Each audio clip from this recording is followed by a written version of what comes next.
Inilah yang menjadi iman percaya kami Tuhan, bahwa hidup kami berada di dalam genggaman tangan-Mu. Dan ketika kami berada di dalam kuasa-Mu, maka apapun yang terjadi di dalam hidup kami ada berada dalam kedaulatan Allah. Kami sepakat, kami percaya, kami yakin bahwa apa yang Allah berikan di dalam hidup kami, itulah yang terbaik bagi kami. Dengan kesadaran itulah Tuhan, pagi ini kembali kami kumpul di rumah-Mu yang kudus. Kami tahu kami tidak berdaya tanpa Engkau. Kami tahu kami lemah tanpa Engkau. Kami tahu kami butuh Engkau. Hati ini selalu perlu untuk ditaburi oleh benih firman-Mu.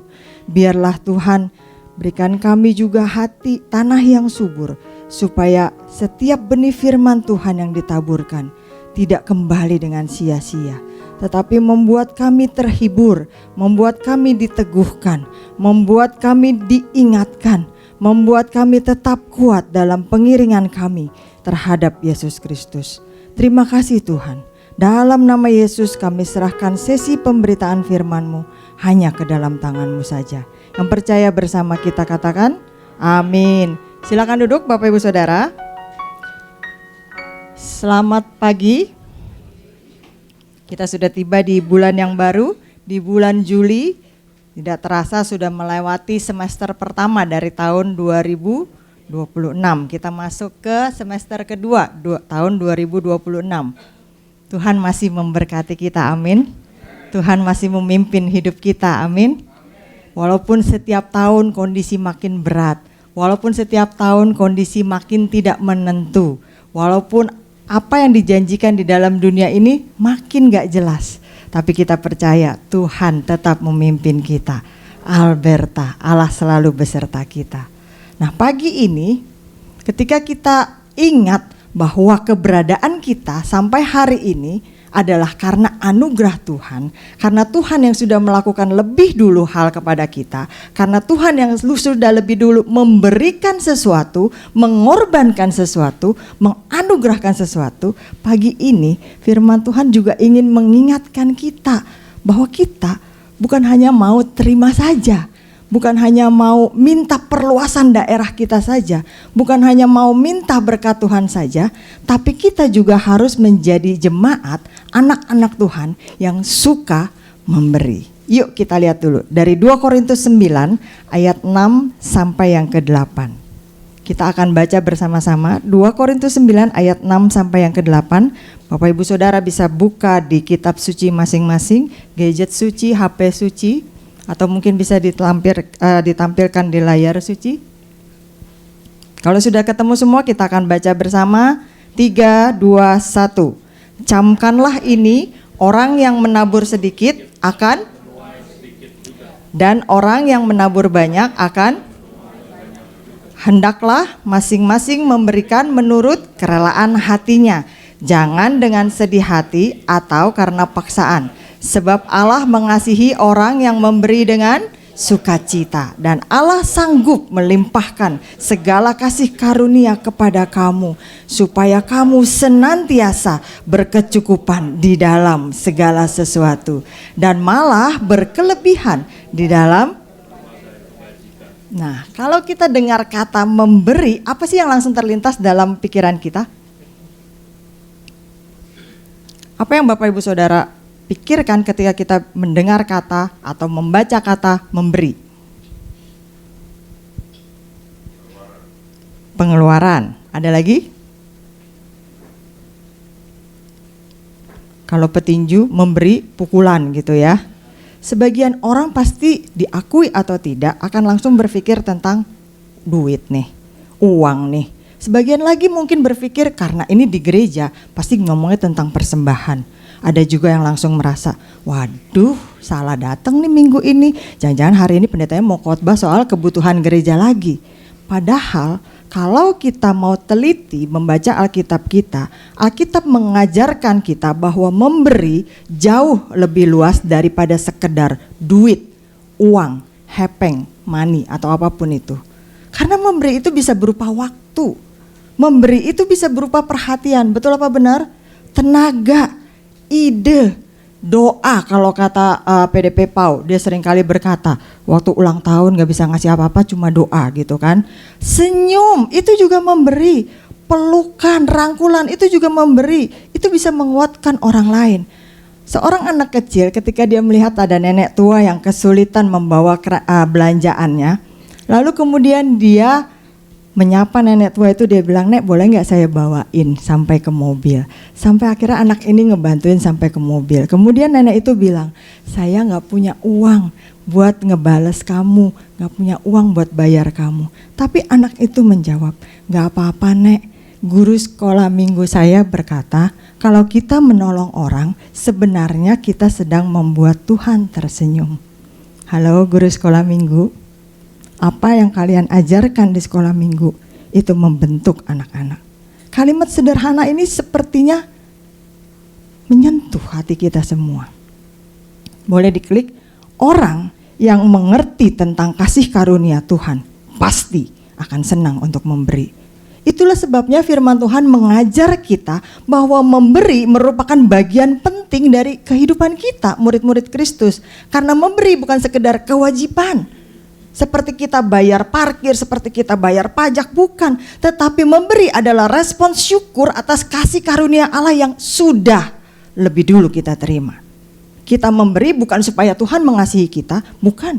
Kita memberi bukan supaya Tuhan sayang sama kita, bukan. Kita bisa memberi karena kita sudah lebih dulu dikasihi oleh Tuhan. Hari ini kita akan belajar 3 prinsip apa sih dalam memberi. Yang pertama, boleh diklik. Prinsip menabur dan menuai. Ayat 9, yuk kita lihat lagi. 2 Korintus 9 ayat yang ke-6, camkanlah ini, orang yang menabur sedikit, otomatis akan menuai sedikit juga. Orang yang menabur banyak akan menuai banyak juga. Rasul Paulus memulai dengan sebuah kata yang menarik. Kata apa di situ? Camkanlah ini. Artinya perhatikan baik-baik, jangan lupakan prinsip ini, ingat gitu. Karena prinsip ini adalah hukum rohani yang berlaku sepanjang zaman dalam kehidupan kita orang percaya. Boleh diklik? Rasul Paulus menjelaskan bahwa siapa yang menabur sedikit akan menuai sedikit, yang menabur banyak akan menuai banyak. Kalau kita bayangkan seorang petani, ada gak sih yang petani itu berkata, saya ingin panen 1 ton padi tapi hanya mau menabur segenggam benih? Itu tidak masuk di akal. Petani tahu bahwa panen akan selalu mengikuti benih. Dia tahu takarannya. Kalau tidak ada benih yang ditabur, maka tidak akan ada panen. Kalau benih sedikit yang ditabur, maka hasilnya juga sedikit. Kalau benihnya banyak, dirawat dengan baik, hasilnya juga lebih banyak. Petani juga tahu, setelah menabur dia harus menunggu. Nggak mungkin setelah dia menabur, lalu setiap pagi dia korek-korek lagi itu apa benih yang sudah ditabur untuk ngecek udah tumbuh belum. Yang ada bukannya numbuh tapi mati. Setelah dia menabur, petani itu harus percaya dengan prosesnya. Walaupun di dalam tanah tidak terlihat, tapi dia percaya ada proses pertumbuhan di sana. Begitu juga dengan kehidupan iman kita Bapak Ibu Saudara. Seringkali kita pengennya menuai berkat Tuhan, amin. Betul apa benar? Ada yang pengen menuai berkat Tuhan, pengennya diberkati, daerahnya diluaskan, penyakitnya disembuhkan, dan segala macam. Tapi kita gak mau menabur. Ketika kita lihat orang lain panen, ketika kita melihat orang lain bersaksi tentang kebaikan Tuhan, kita cuma bisa mendengar orang lain panen. Karena pada saat orang itu menabur, kita tidak ikut menabur. Kita pengen dikasihi, tapi kita sulit mengasihi orang lain. Kita pengennya didoain, tapi kita jarang ingat doain orang lain. Kita pengennya dibantu. Pada saat orang lain butuh bantuan, kita pura-pura gak tahu, enggan untuk membantu orang lain. Padahal hukum Tuhan dalam Galatia 6 ayat yang ke-7 berkata apa? Coba kita buka. Galatia 6 ayat yang ke-7. Yang sudah ketemu boleh bilang haleluya. Ya, Galatia 6 ayat yang ke-7 berkata, jangan sesat. Allah tidak membiarkan dirinya dipermainkan. Lalu, apa yang ditabur orang, itu juga yang akan dituai. Artinya pilihannya ada di tangan kita. Ayat ini bicara tentang prinsip hidup. Kalau kita menabur kebaikan, kita akan menuai kebaikan. Kita menabur kasih, kita akan menuai kasih. Kita menabur kemurahan hati, kita menuai kemurahan hati. Kita menabur gosip, hoaks, ngomongin orang lain, kita akan menuai konflik dan masalah. Boleh diklik? Memberi merupakan tindakan iman, bahwa kita mempercayakan sumber daya yang kita punya kepada Tuhan. Banyak orang seringkali sulit memberi karena persepsinya hanya tentang uang. Sehingga ketika dikatakan memberi, mereka langsung mikir, nanti takut kurang. Kalau saya memberi, artinya bahwa harta saya kurang, duit saya kurang dan sebagainya. Tapi iman Kristen berkata, kalau Tuhan yang memegang hidupku, aku tidak perlu takut. Tadi kita nyanyi apa?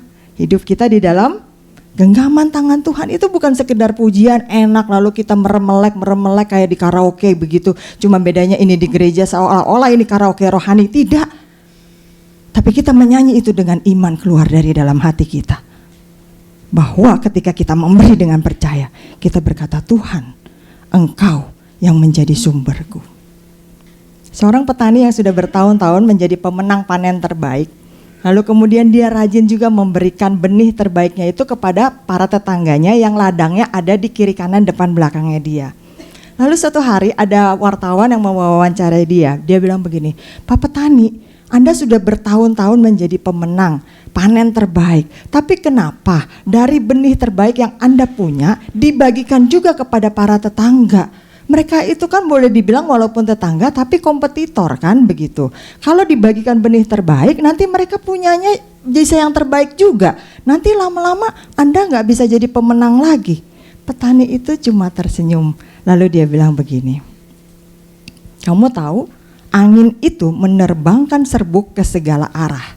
Kalau tanaman para tetangga itu buruk, maka serbuk-serbuknya ketika mereka tanam benih itu dan lain-lain dalam proses pertumbuhan, angin akan menyebarkannya juga ke segala arah, termasuk bisa nyampe ke ladang saya. Jadi saya pikir lebih baik kalau para tetangga bisa menanam benih yang baik dari yang saya miliki. Sehingga ketika angin menerbangkan serbuk itu, maka yang diterbangkan juga adalah serbuk yang baik. Di mata dunia, memberi terlihat seperti kekurangan. Wajar, makanya si wartawan bertanya, rugi dong, nanti orang lain bisa panen baik juga, nanti kamu gak bisa jadi juara lagi, nanti kamu kalah. Di mata dunia, memberi terlihat seperti kehilangan, tapi di mata Tuhan, memberi seperti menanam. Dan setiap benih yang kita tanam mempunyai balasannya sendiri. Prinsip ini menunjukkan bahwa apa?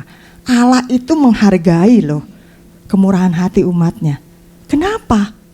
Kenapa Allah menghargai setiap pemberian kita?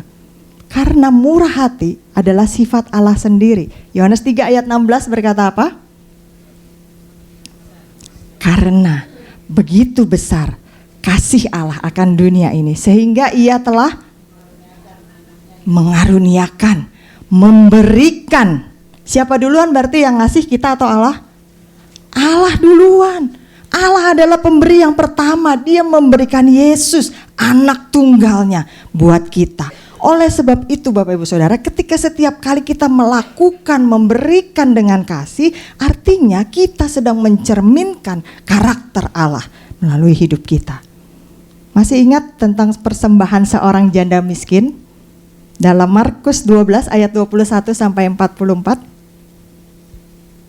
Masih ingat ketika Yesus sedang duduk menghadapi peti persembahan, memperhatikan bagaimana banyak orang memasukkan uang ke dalam peti, banyak orang kaya memberikan dalam jumlah besar. Mungkin kalau dalam bentuk koin pada masa itu bunyinya gedebuk, gedebuk, gedebuk begitu ya. Lalu kemudian dari antara antrian itu muncullah seorang janda miskin dan dia tidak memasukkan yang bunyinya gedebuk, tapi dia mengeluarkan hanya 2 peser. Mungkin hanya 2 logam, sehingga ketika dicemplungkan ke dalam kotak itu bunyinya mungkin cuman klinting, klinting, hampir tidak terdengar. Lalu apa yang Yesus lakukan adalah dia panggil murid-muridnya. Mungkin pada saat itu muridnya pikir, wah Yesus mau bilang nih, lihat tuh orang kaya kasih persembahannya banyak, berkatnya jadi banyak. Tapi ternyata bukan itu yang Yesus lihat. Yesus bilang apa? Aku berkata kepadamu, sesungguhnya janda miskin itu memberi lebih banyak daripada semua orang yang memasukkan uang ke dalam peti persembahan. Sebab, pada saat itu mungkin kita mikir, kok gitu ya? Tapi Yesus lanjutkan, sebab mereka semua memberi dari kelimpahannya, tapi janda itu memberi dari kekurangannya. Semua yang ada padanya dia kasih. Artinya orang kaya itu memberi dalam jumlah banyak. Kalau dia punya 10 juta, dia kasih 1 juta, dia masih punya 9 juta. Tapi kalau janda itu cuma punya 100 ribu, dia kasih 100 ribunya, dia tidak punya lagi. Dia kasih 100%. Sedangkan kalau 1 juta dari 10 juta berapa persen? Bandingkan 100% dengan 10%. Itulah sebabnya dikatakan janda itu memberi yang lebih banyak, karena dia berikan semuanya. Ini menunjukkan apa? Yesus enggak lihat berapa jumlah uang yang dicemplungin gedebak-gedebuk atau cuma kelintang-kelinting. Tapi Yesus melihat bagaimana kasih dan iman yang besar. Mari kita perluas persepsi kita tentang memberi dan menabur. Karena ketika kita mendengar kata memberi atau menabur, banyak loh yang bisa kita lakukan. Sudah perhatian belum dengan pasangan kita? Sudah memberikan waktu belum buat anak cucu kita? Sudah memberikan kesabaran sama orang-orang tua kita? Sudah memberikan pengampunan kepada orang-orang yang melukai hati kita? Sudah memberikan tenaga kita belum untuk melayani Tuhan dan sesama? Udah sempat belum berdoa bagi sesama kita? Semua itu adalah benih yang baik, yang perlu kita berikan, yang perlu kita tabur, yang perlu kita tanam. Dan jangan lupa, Tuhan melihat semuanya. Suatu hari seorang guru sekolah minggu yang sudah melayani dengan setia puluhan tahun, kemudian dia bilang begini, sudahlah, mungkin sudah waktunya saya berhenti karena pelayanan saya ini kecil dan sepertinya gak menghasilkan apapun, gak pernah terkenal, bahkan mungkin murid-muridnya sudah melupakan dia.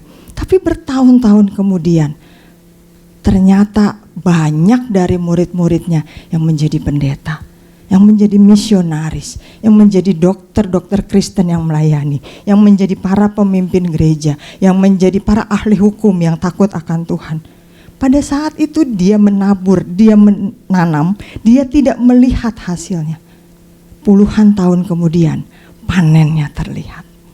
Bapak Ibu Saudara, seringkali kita tidak melihat langsung apa yang kita tanam. Mungkin anak cucu kita yang menikmatinya, tapi Tuhan tidak pernah lalai. Dia selalu melihat. Oleh karena itu, taburlah sekarang, tanamlah sekarang. Karena apa yang kita tabur mungkin tidak kita nikmati, tapi buat anak cucu kita. Lalu apa yang bisa kita pelajari dari poin yang pertama?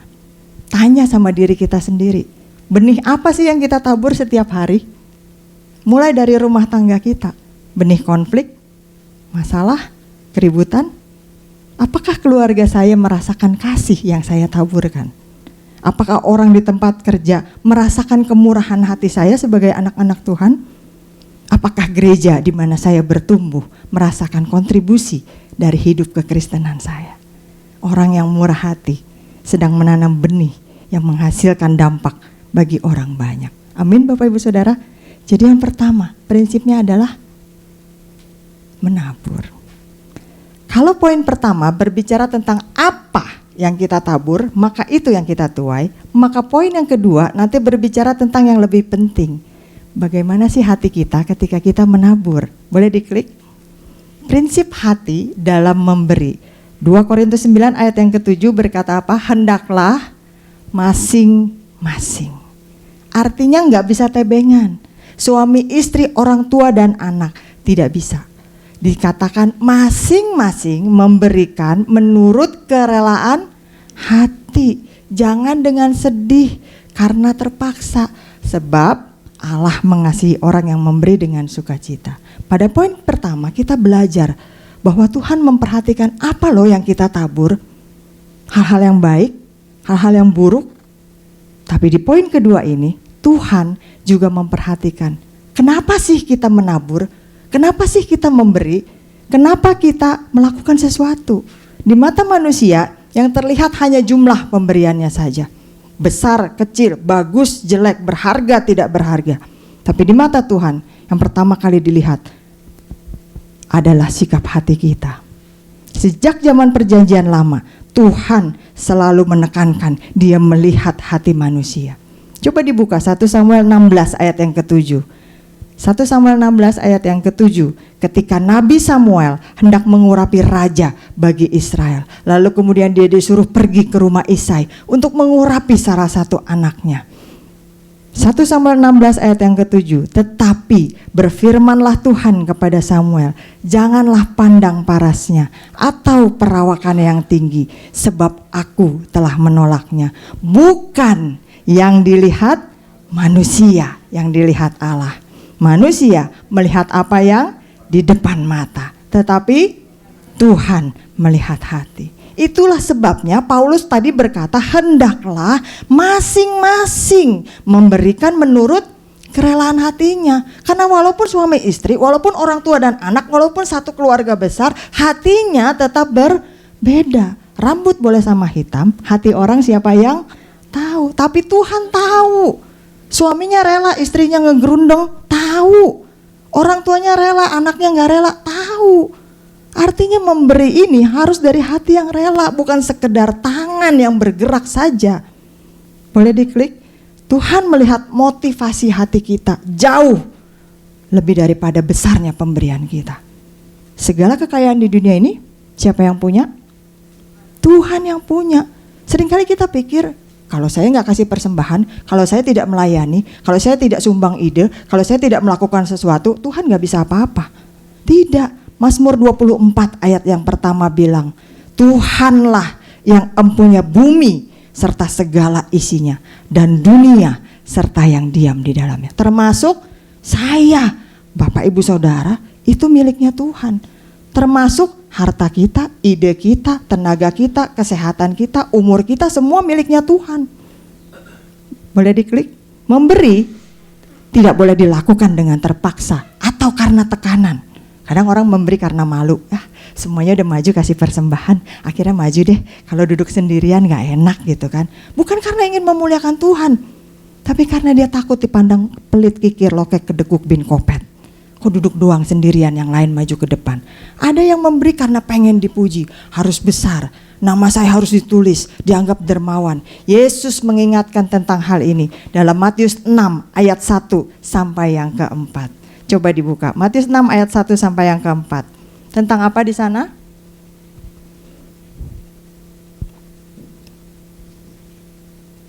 Sudah ketemu Matius 6 ayat 1 sampai yang keempat? Tentang hal memberi sedekah. Tidak pernah dituliskan di sana bahwa memberi itu untuk dipuji. Kalau Bapak Ibu Saudara baca keseluruhannya, bagaimana Yesus mengajar tentang memberi persembahan. Mari kita bayangkan, kalau seorang anak kecil yang belum bekerja tentunya, cuma punya uang saku ala kadarnya, tapi dia pengen memberikan hadiah waktu mamanya nanti ulang tahun. Lalu kemudian dia tabung, diam-diam. Sampai harinya dia kasih hadiah buat mamanya. Mungkin pada hari ulang tahun tersebut si mamah ini menerima hadiah dari teman-temannya, dari keluarganya, dari suaminya, dari orang-orang lain yang lebih mewah, lebih bagus, lebih mentereng. Tapi si mama ini pasti akan terharu dengan pemberian anaknya. Walaupun mungkin pemberiannya itu tidak semewah kado yang lain, tidak sebagus kado yang lain, bungkusannya tidak sebling-bling kado yang lain, tapi pasti sang ibu akan lebih menangis terharu. Bukan karena hadiahnya yang menyentuh, tetapi kasih yang diberikan oleh anak itu yang menyentuh hati si ibu. Begitu juga dengan Tuhan. Tuhan punya kasih Bapa. Tuhan tidak terkesan dengan banyaknya, tapi Tuhan terharu melihat hati kita mengasihi Dia. Ada banyak orang yang mungkin sudah tidak sanggup melayani secara fisik, tapi masih memberikan hatinya untuk Tuhan, berdoa dengan apapun yang mereka bisa lakukan. Tuhan melihat hatinya. Allah mengasihi orang yang memberi dengan sukacita. Kata sukacita dalam bahasa aslinya adalah hati yang sukaria, hati yang rela, hati yang penuh kegembiraan. Jadi artinya ketika kita memberi, kita menanam, kita menabur, jangan jadikan itu beban.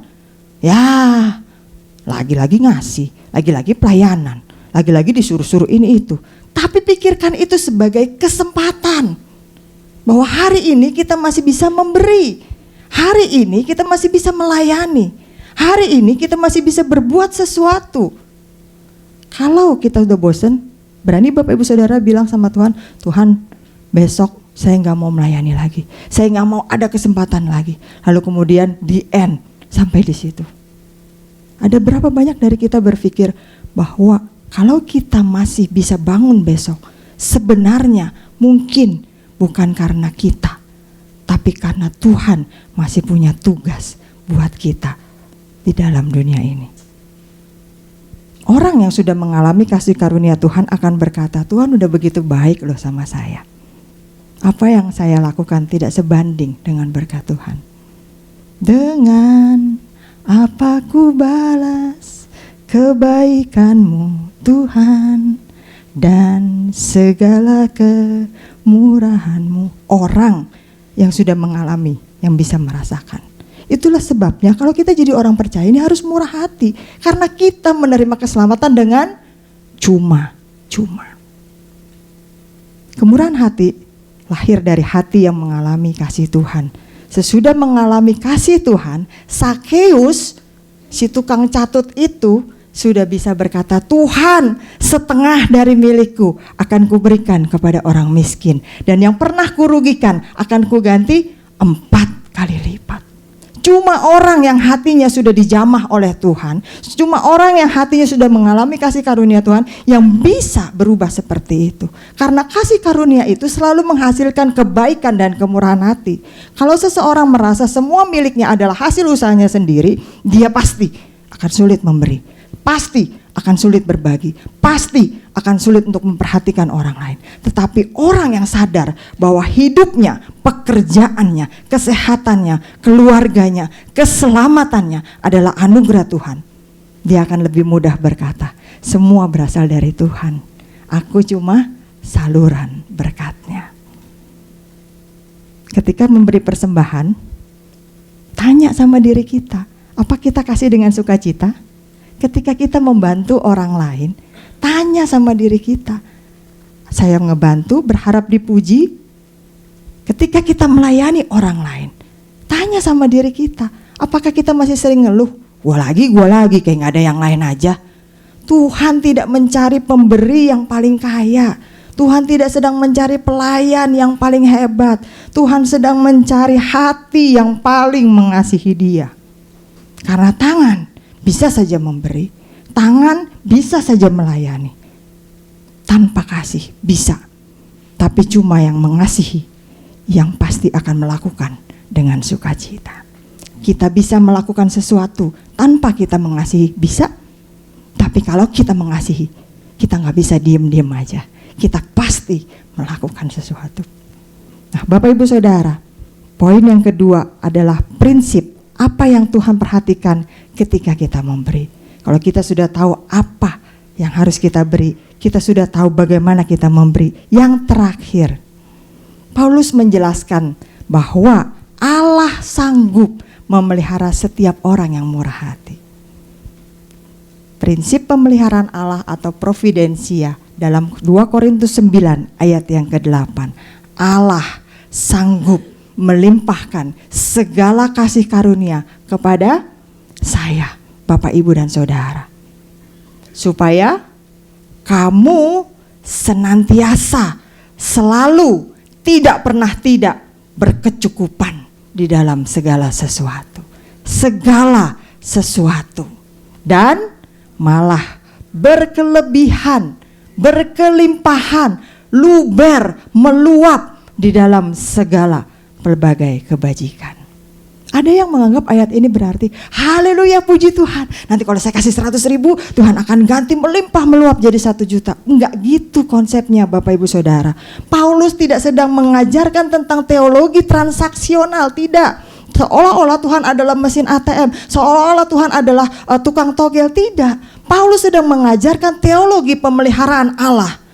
Tuhan tidak pernah menjanjikan kita akan menjadi kaya raya ketika kita menjadi pengikutnya. Tidak pernah. Bahkan dia bilang serigala ada lubangnya, tetapi anak manusia tidak punya tempat meletakkan kepalanya. Tetapi Tuhan berjanji memelihara setiap orang yang percaya kepadanya dan hidup dengan murah hati.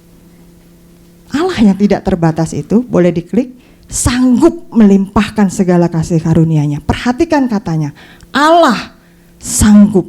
Bukan kita yang sanggup, Bapak Ibu Saudara. Bukan rekening kita yang sanggup, bukan pekerjaan kita, bukan kantor kita yang luar biasa, tetapi Allah yang sanggup. Nah, ini yang harus menjadi dasar keyakinan kita ketika kita menabur, ketika kita menanam, ketika kita memberi, ketika kita melayani. Bahwa Allah itulah yang sanggup memelihara kita. Seringkali kita aman kalau tabungan kita masih banyak. Kita merasa tenang karena usaha kita lagi maju. Kita merasa damai karena pekerjaan kita lagi baik. Padahal semuanya itu bisa berubah dalam semalam. Masih ingat masa COVID kemarin? Tahun berapa COVID-nya?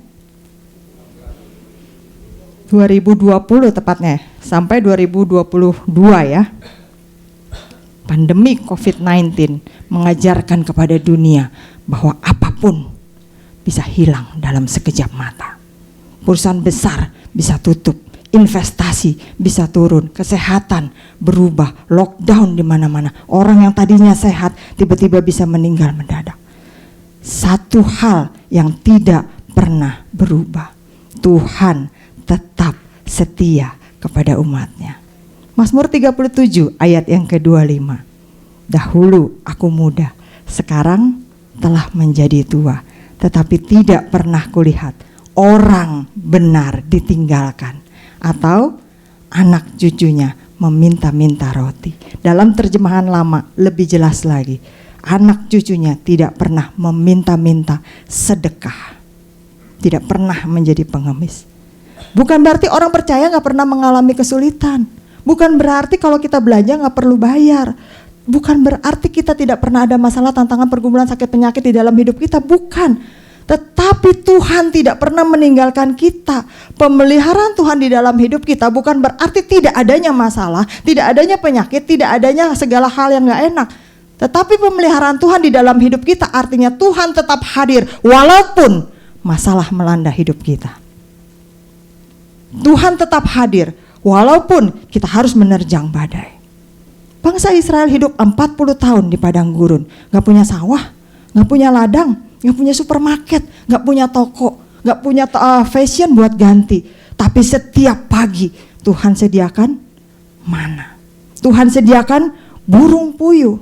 Karena apa? Tuhan ingin mengajar bangsa Israel yang tegar tengkuk itu bahwa yang memelihara hidupmu bukan Mesir yang kaya raya itu, bukan Mesir yang paling maju pada saat itu, tapi yang memelihara hidupmu, bangsa pilihan Allah, adalah Allah Yahweh. Tuhan ingin mengajar bangsa Israel pada saat itu. Dan juga begitulah hidup kita, Bapak Ibu Saudara. Seringkali Tuhan memakai pekerjaan kita, memakai usaha kita, memakai orang lain, bahkan masalah yang ada terjadi dalam hidup kita justru untuk memenuhi kebutuhan kita, untuk mengajar kita, mengingatkan kita, meluruskan jalan kita bahwa ingat Tuhan yang menjadi sumber dari segalanya. Tuhan tidak pernah berhutang. Boleh diklik, kepada orang yang setia dan taat kepadanya. Artinya Tuhan gak pernah lupa, gak pernah lalai, gak pernah kelewatan, gak pernah cuek terhadap kesetiaan kita terhadap Dia. Ibrani 6 ayat yang ke-10, Ibrani 6 ayat yang ke-10 berkata apa? Sebab Allah bukan tidak adil, sehingga Allah lupa akan pekerjaanmu dan kasih yang kamu tunjukkan terhadap namanya oleh pelayanan kamu kepada orang-orang kudus yang masih kamu lakukan sampai sekarang. Ayat ini membuktikan kalau kita setia, kalau kita tekun, kalau kita tetap bertahan, Tuhan gak lupa. Tuhan tidak tidur. Ingat kisah Elia dan janda di Sarfat? Janda punya berapa? Segenggam tepung dan sebuli minyak. Secara logika, ketika Elia minta dibuatkan roti, dia bisa pikir gini, ini nabi budak apa ya? Kan saya udah bilang, saya cuma punya segenggam tepung dan sebuli minyak. Kalau saya buat roti, saya makan, saya dan anak saya, lalu kemudian kami mati nggak punya lagi. Tapi Elia tetap bilang apa? Buatkan aku roti. Secara manusia, logisnya kalau dia mau usir Elia atau dia tidak mau menaati permintaan Elia, bisa nggak? Bisa, karena pada saat itu kekeringan terjadi dan tidak tahu sampai kapan. Sehingga pasti dia akan mengutamakan dirinya dan anaknya. Wajar, manusiawi. Tetapi dia melakukan sesuatu yang tidak logis. Dia memilih untuk taat. Dia memilih untuk mengikuti apa yang Elia minta. Dia bikin rotinya, dia kasih Elia. Sehingga ketika dia taat kepada Tuhan, tepungnya gak habis-habis, minyaknya tidak berhenti mengalir. Bukan karena janda itu mendadak kaya, enggak. Tapi karena Tuhan yang memeliharanya sesuai dengan porsi kebutuhannya. Boleh diklik? Pemeliharaan Tuhan memungkinkan kita orang percaya untuk tetap melakukan pekerjaan yang baik bagi sesama. Tujuan utama Tuhan memberkati kita bukan membuat kita semakin sombong, Bapak Ibu Saudara, membuat kita semakin egois, membuat kita semakin ansos. Tetapi Tuhan memberkati kita supaya kita bisa lebih memberkati orang lain melalui apapun yang Tuhan anugerahkan di dalam hidup kita. Tadi Paulus katakan berkelebihan di dalam pelbagai kebajikan. Artinya Tuhan kasih kita lebih dulu dan supaya kita bisa memberikan lebih juga. Kalau kita sudah merasakan yang lebih, kita bisa memberikan kepada orang lain. Kita cuma saluran, bukan penampung. Kalau sebuah pipa air, airnya akan terus mengalir selama pipanya terbuka. Tapi kalau pipanya mampet, ditutup rapat, air yang gak akan ngalir. Begitu juga dengan berkat Tuhan. Kalau kita menjadi saluran, Tuhan akan terus mempercayakan berkatnya, talentanya, mujizatnya, dan lain-lain. Kita bisa bersaksi untuk kemuliaan namanya. Tapi kalau kita hanya menimbun, kita kehilangan tujuan dari berkat tersebut. Bapak Ibu Saudara, ketika kita menjadi saluran berkat Tuhan, percayalah Tuhan yang akan menyediakan lebih dahulu apa yang kita perlukan. Apa yang kita perlukan, bukan yang kita inginkan. Kadang kita pengen hidup mewah, Tuhan berikan kita hidup yang cukup. Setiap kebutuhan kita cukup. Kadang kita pengen jalan yang mudah, Tuhan gak kasih jalan yang mudah. Tuhan memberikan kekuatan untuk melewati jalan yang sulit. Bukankah itu juga pemeliharaan Tuhan? Matius 6 ayat 33 berkata, tetapi carilah dahulu kerajaan Allah dan kebenarannya, maka semuanya itu akan ditambahkan. Bukan dikejar, bukan dirampok, bukan dicuri, tapi ditambahkan. Jadikan Tuhan sebagai prioritas sehingga dia akan menambahkan segala sesuatunya di dalam hidup kita. Tanya sama diri kita sendiri dalam poin ini. Apakah saya masih takut untuk melakukan sesuatu karena khawatir kekurangan? Apakah saya percaya Tuhan yang menjadi sumber dari hidup saya? Apakah saya pakai berkat Tuhan cuma untuk kepentingan diri saya sendiri saja? Tanya sama Tuhan, siapa yang bisa saya berkati minggu ini? Apa keluarga saya sudah merasakan kemurahan hati saya melalui berkat yang Tuhan percayakan kepada saya? Apakah gereja saya sudah menikmati talenta yang Tuhan izinkan untuk saya kembangkan? Apakah para tetangga saya sudah bisa melihat kasih Kristus yang saya praktekkan melalui hidup saya? Kemurahan hati bukan hanya soal uang. Kemurahan hati adalah gaya hidup memberi, melakukan, berbuat baik. Orang-orang yang sudah merasakan kasih Kristus. Amin Bapak Ibu Saudara. Hari ini kita belajar 3 prinsip bagaimana menjadi orang yang suka memberi. Yang pertama tadi, prinsipnya menabur dan menuai. Apa yang kita tabur hari ini akan kita tuai pada waktunya. Pasti, janganlah menabur kasih, kebaikan, pengampunan, pelayanan, persembahan bagi Tuhan. Kita pasti akan menuai pada waktunya. Yang kedua, bagaimana prinsip sikap hati kita dalam memberi, karena Tuhan tidak melihat besarnya pemberian, tetapi besarnya kasih di balik pemberian itu. Beri dengan sukacita, jangan terpaksa, apalagi sambil ngomel, ngerundeng, ngedemul. Allah mengasihi orang yang memberi dengan sukacita. Yang ketiga, prinsip pemberian Allah bagi orang yang murah hati. Kita tidak memberi untuk memancing berkat Tuhan, tidak. Kita memberi karena kita sudah lebih dulu menerima kasih karunia Tuhan. Kita saluran berkat. Tuhan berjanji memelihara hidup kita. Ingat, Allah adalah pemberi yang terbesar. Bukan hanya berkat, pertolongan, perlindungan, tapi Dia berikan keselamatan melalui anaknya Yesus Kristus. Kalau keselamatan sudah Dia berikan, apalagi yang tidak Dia berikan dalam hidup kita. Mari kita pulang nanti dengan satu komitmen. Tuhan, jadikan aku bukan hanya sekedar penikmat berkat-Mu, tapi jadikan aku saluran berkat-Mu bagi banyak orang. Ajar kami untuk bisa menabur dengan iman, memberi dengan sukacita, melayani percaya penuh pada pemeliharaan Tuhan. Amin.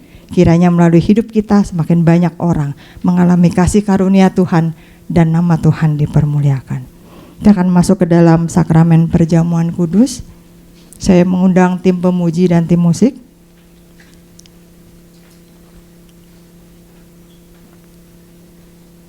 Mari kita sama-sama berdiri.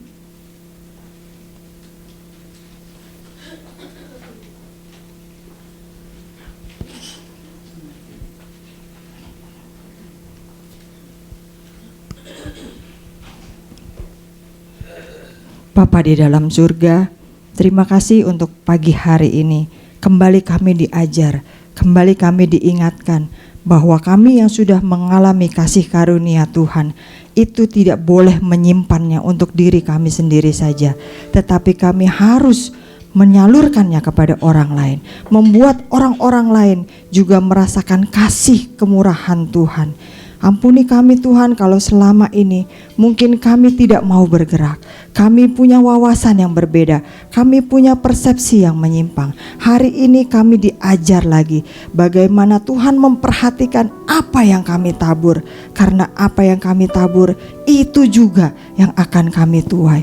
Dan Tuhan juga memperhatikan bagaimana sikap hati kami ketika kami memberikannya. Apakah kami rela ataukah kami terpaksa? Apakah kami sambil ngomel ataukah kami sukacita? Apakah kami memberi karena mengasihi Tuhan atau kami memberi dengan asal-asalan? Terima kasih Tuhan, pagi ini kembali kami diteguhkan, diingatkan bahwa Tuhanlah yang menjadi sumber segala sesuatu di dalam hidup kami. Bahwa hidup kami ada di dalam genggaman tangan Tuhan, sehingga pemeliharaan Tuhan selalu terjadi di dalam hidup kami. Orang-orang yang percaya dan tetap setia kepadanya. Saat ini Tuhan, kami juga punya kesempatan untuk mengikuti sakramen perjamuan kudus-Mu. Kami percaya Tuhan, ketika kami menyerahkan hati kami mengikuti dengan sungguh-sungguh. Ini tidak menjadi sekedar ritual dan formalitas saja, tetapi benar-benar mengubah hidup kami, benar-benar menjamah hati kami, memperbaharui kami, mengampuni dosa kami, memberikan harapan dan solusi baru, sehingga kami bisa tetap kuat berdiri menjalani hari-hari kami yang semakin gelap di dalam dunia ini sebagai orang-orang Kristen bersama dengan Yesus. Kami bisa.